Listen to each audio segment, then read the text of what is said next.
manifestation parce que cette manifestation est une insulte à la France.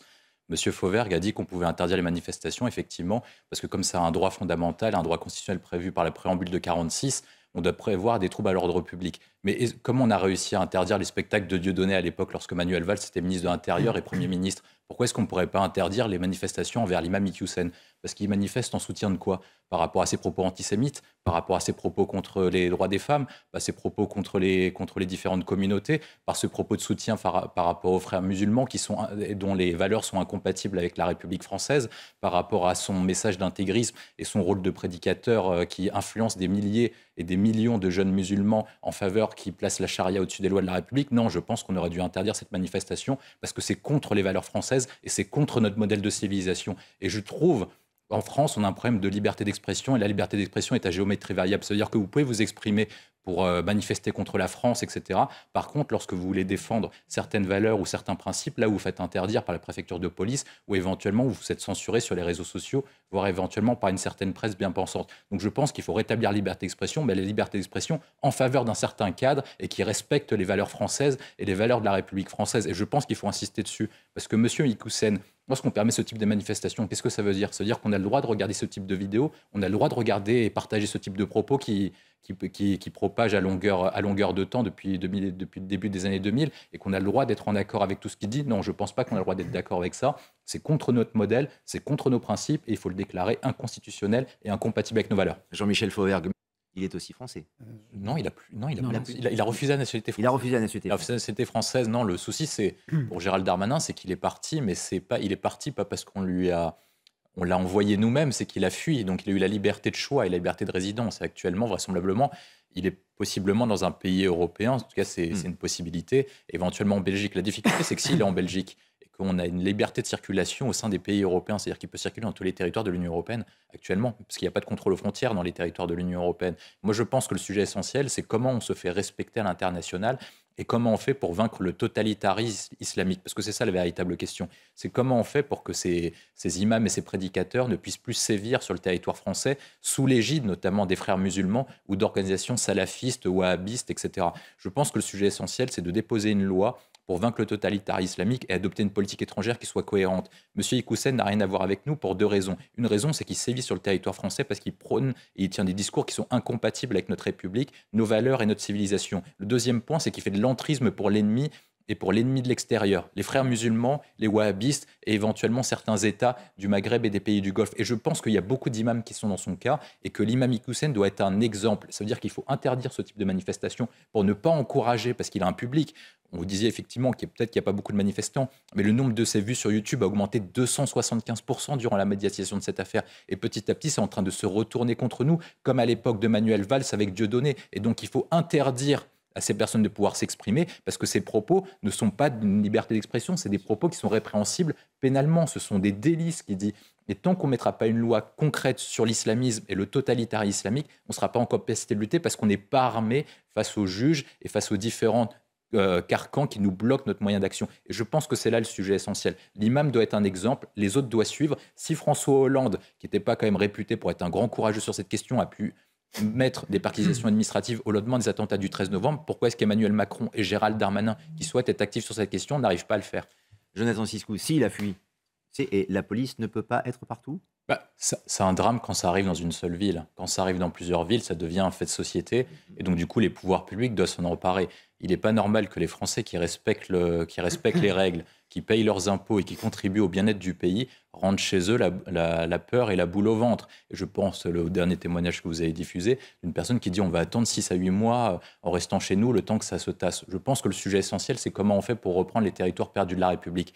Moi, j'ai un plan qui est plutôt radical, je l'admets, qui repose sur 3 étapes. Reconquête, destruction, reconstruction. Reconquête, je pense qu'il faut déclarer un état d'urgence au niveau local, comme l'a fait François Hollande après les attentats du 13 novembre, pour lancer des perquisitions administratives, arrêter les fautifs, saisir toutes les armes et aller au-delà du droit commun qui va nous permettre d'aller beaucoup plus vite, beaucoup plus efficacement et de ce que j'appelle nettoyer les territoires perdus de la République et nettoyer les cités.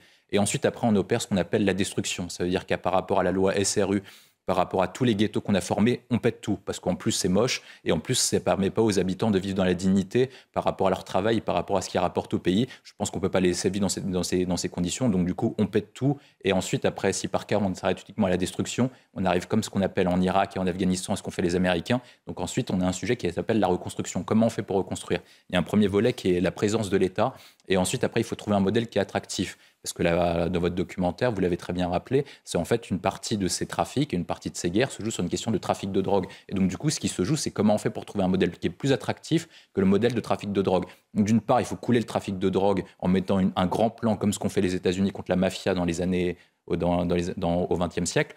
Et ensuite, on mène une lutte contre eux. Et ensuite, après, on propose un boulot qui est attractif, qui repose sur l'attractivité de nos moyens. Et ce qu'on ne leur permet pas d'avoir des possibilités, notamment en termes méritocratiques. Et donc, ce qui se joue, et notre principal combat, c'est ensuite pour les plus jeunes générations, c'est l'école. C'est-à-dire qu'il faut créer des internats d'excellence pour sortir les jeunes de ces quartiers, pour leur permettre d'étudier, de goûter à la méritocratie française. Lorsqu'ils goûteront à l'effort, la possibilité méritocratique, qui seront éduqués par les valeurs françaises, peut-être qu'ils ne plongeront pas sous la loi des gangs ou sous la loi des caïds. En attendant le plan de William T, qui est apparemment bien ficelé, Jonathan Sisko, que fait-on? Que fait la population? Que font? C'est impacté directement sur le pouvoir d'achat de la population. Moi, je pense que le gouvernement a pris la bonne décision en prolongeant le bouclier tarifaire, parce que contrairement à ce qui est dit régulièrement, ce n'est pas la réforme des retraites ou la réforme d'assurance chômage qui fera tomber le gouvernement, mais la crise énergétique. Pour deux raisons spécifiques. Parce que la crise énergétique, si par qu'il y a des coupures de courant, les Français sentiront un sentiment d'inégalité, parce que ce ne sera pas les mêmes territoires et les mêmes Français qui seront touchés par des éventuelles coupures de courant. C'est notamment les installations les moins bien dotées, donc évidemment en territoires ruraux, territoires périphériques, plutôt que dans les territoires métropolitains. La deuxième raison, c'est que la consommation énergétique, on le sait depuis les deux chocs pétroliers, est intimement liée à notre consommation, à la croissance économique, est intimement liée à la consommation énergétique. Donc ça veut dire que si on baisse notre consommation d'énergie, on arrive implicitement en période de récession et donc du coup en période de décroissance. Et je pense que c'est les deux sujets qui peuvent faire péter et exploser le gouvernement, et je pense qu'ils ont raison de mettre le paquet dessus. Par contre, il faut dire la vérité. C'est-à-dire qu'en fait, on a augmenté les prix de l'énergie, mais les Français ne paient pas le prix réel. C'est-à-dire qu'on est intégré dans ce qu'on appelle le marché européen de l'électricité. Et oui, mais la facture, c'est plus 50%, c'est non. les fournisseurs d'énergie. Il y a des témoignages par dizaines, William T. Justement, il faut dire la vérité sur le marché européen de l'électricité. Je ne parle pas du gaz et je ne parle pas du pétrole, de l'électricité. Non, bien sûr, mais je parle de l'électricité aussi. On est passé de 80, et votre chaîne l'a régulièrement rappelé, de 80 euros par mégawattheure à 1000 euros le mégawattheure. Et pourquoi c'est fait? Parce qu'en fait, sous l'influence de l'Allemagne, qui sont les plus grands terroristes en matière énergétique, sous l'influence des Verts allemands, en fait, on a indexé le prix de l'électricité sur le prix du gaz, qui a multiplié notre prix par 10. Moi, j'ai regardé, j'ai demandé à quelqu'un de mon équipe de m'envoyer. Le vieux nucléaire, le coût réel de production est à 45 euros par mégawattheure. Le nouveau nucléaire est entre 110 et 120 euros par mégawattheure de coût de production. Et enfin, l'éolien est entre 120 et 140 mégawattheure. Et actuellement, on paierait plus de 1000 euros à cause des Allemands. Pourquoi est-ce que les Français devraient payer les conséquences des Verts allemands? On a déjà les Verts à supporter chez nous, comme Sandrine Rousseau. Pourquoi est-ce qu'on supporterait les décisions des Verts allemands? C'est un non-sens complet. Donc je pense qu'une des prochaines décisions, et Emmanuel Macron en avait parlé comme Bruno Le Maire, il faut arrêter à minima l'indexation du prix de l'électricité sur le prix du gaz. Et si par cas l'Allemagne refuse et la Commission européenne refuse, on suspend notre participation au marché européen de l'électricité. Vous parliez du coût du bouclier tarifaire maintenu par le gouvernement. Il est quand même évalué à 24 milliards d'euros.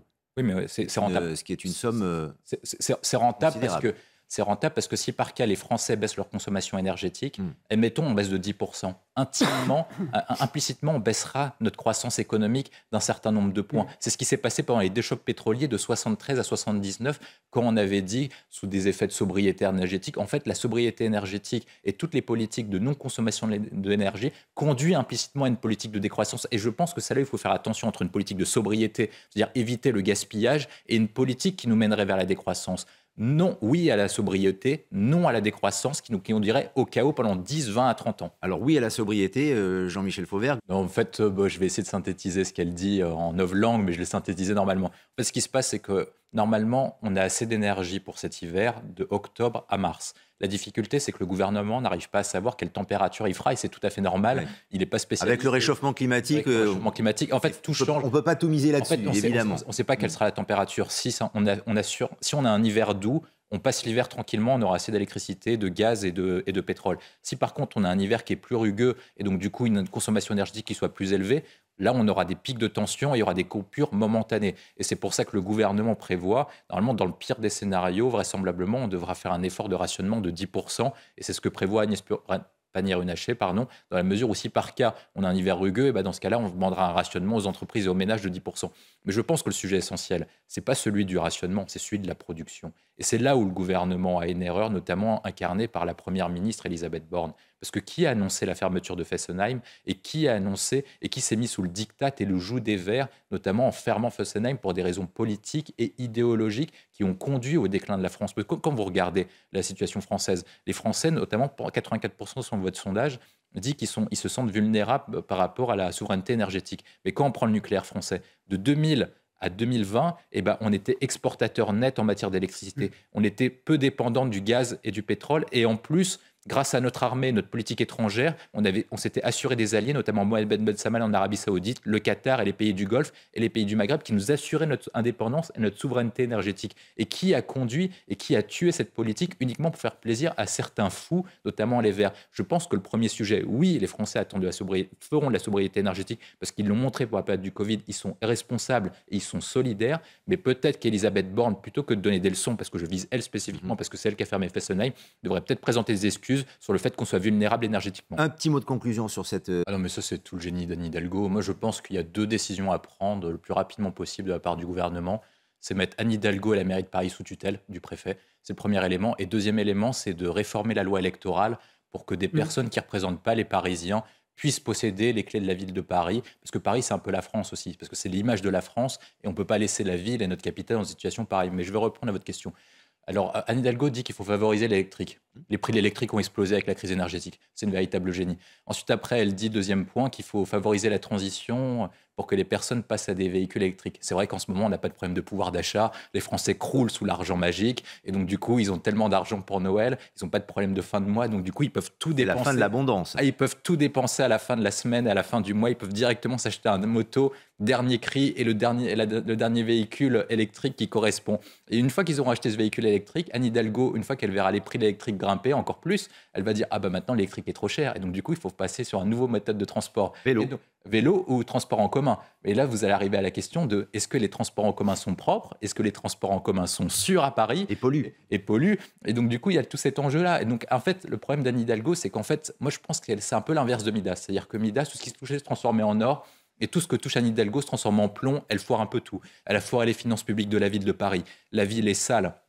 Moi, j'ai des collègues et de la famille qui viennent de l'étranger qui me disent Paris, c'est pas possible. On pensait que c'était la ville des Lumières, la ville de l'amour. Et au final, on arrive, c'est sale, on a peur dans la rue, on est éventuellement se fait agresser, on se fait voler. Et des rats, non mais c'est n'importe quoi. Et ensuite, on a toute cette situation alors qu'on va exposer notre ville dans 2 ans à la face du monde entier vis-à-vis des Jeux Olympiques. Non, il y a une décision importante à prendre. Je pense que c'est un intérêt de salut public. Il faut que le gouvernement ait le courage de mettre Anne Hidalgo sous tutelle. Je pense qu'il y a plein de raisons financières auxquelles la ville est en faillite. Donc le préfet peut mettre Anne Hidalgo sous tutelle. Je pense que c'est un impératif national.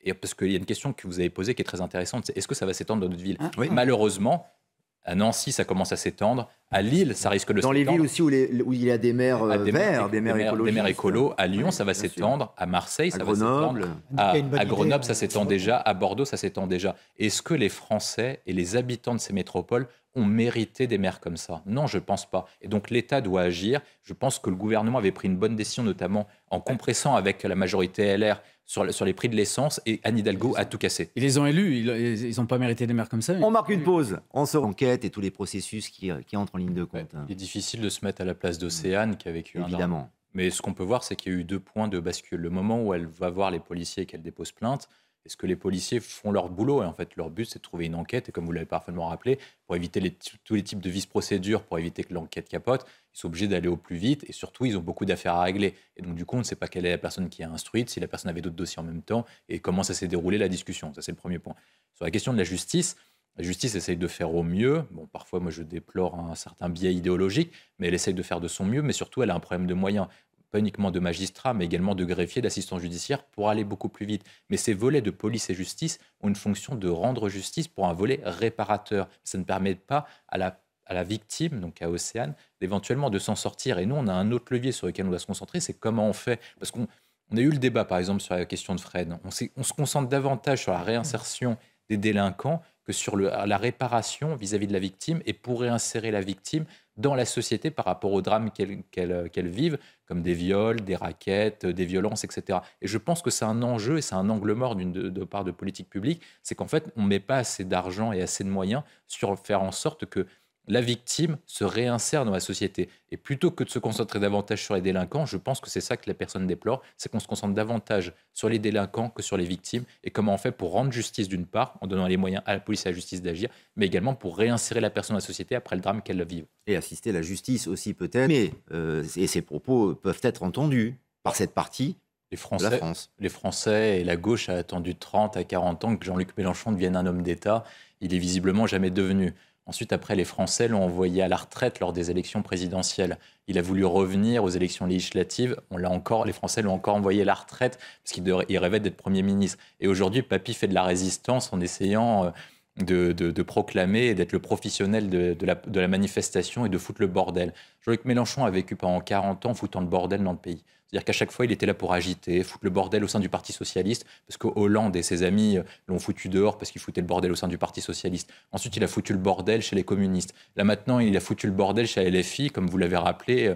Obono et Autain n'en veulent plus et ses amis n'en veulent plus non plus. Et aujourd'hui, il essaie de foutre le bordel en France. En fait, sa passion, c'est de foutre le bordel dans le pays. À chaque fois, il proclame. Et toutes les années, on a une nouvelle déclaration de Jean-Luc Mélenchon. C'est le moment du chaos. Parce qu'il ne vit que sur le chaos. Jean-Luc Mélenchon vit sur le malheur des gens et vit quand la France va mal. En fait, lui est heureux quand la France est malheureuse. Et Jean-Luc Mélenchon ne prospère que dans ces situations-là. Je pense que le sujet essentiel, c'est est-ce que Jean-Luc Mélenchon arrivera à mobiliser socialement. Ce qu'on a vu, notamment lors des 5 dernières années, c'est que Jean-Luc Mélenchon, à chaque fois qu'il annonçait une manifestation ou qu'il a repris une manifestation à son compte, elle était en train de couler. Je vais illustrer. Sur la SNCF et sur les annonces travail, il appelait la grande manifestation, il y a quasiment rien eu. Il voulait faire une grande manifestation sur la réforme des retraites.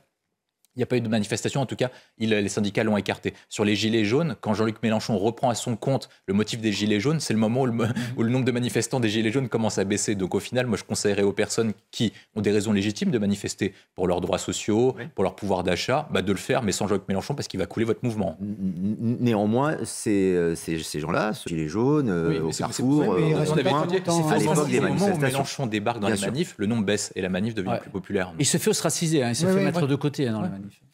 C'est que l'UMP et les Républicains s'est construit sur un rassemblement qui était clair. C'est l'alliance des libéraux et des conservateurs sous l'égide d'un chef gaulliste. La difficulté, c'est que les libéraux sont partis chez Emmanuel Macron et les conservateurs sont partis et séduits par Marine Le Pen et surtout par Éric Zemmour. Donc du coup, qu'est-ce qui reste aux Républicains? Les Républicains bénéficient principalement de l'effet d'alternance. C'est ce qu'ils ont espéré après François Hollande et c'est comme ça qu'ils gagnaient chaque élection. À partir du moment où vous n'avez plus le vote utile, que vous n'avez plus l'alliance des libéraux et des conservateurs, qu'est-ce qui vous reste? Moi, je pense que ce qu'il faut, c'est opérer pour la droite, si elle va avoir une chance, c'est pareil pour le Parti socialiste, une refonte complète parce qu'en fait, les partis de droite et les partis de gauche ne sont plus à jour au moment du XXIe siècle, au moment où on vit des grandes mutations mondiales. Et je pense que Bruno Retailleau a des qualités, notamment parce qu'il a des qualités intellectuelles, notamment quand vous lisez ses bouquins et ses écrits, parce qu'il avait été prévoyant sur la question de la crise énergétique. Je crois qu'il avait écrit un livre sur est-ce que nous aurons de l'électricité ou de la lumière à la fin de l'hiver. Et je pense que c'est sur les idées que les Républicains se trouveront un espace et ils doivent trouver une utilité de vote. La question essentielle, c'est est-ce qu'en fait, les gens ont un intérêt à voter républicain? Pour quelles raisons? Pourquoi? Et pour quel programme?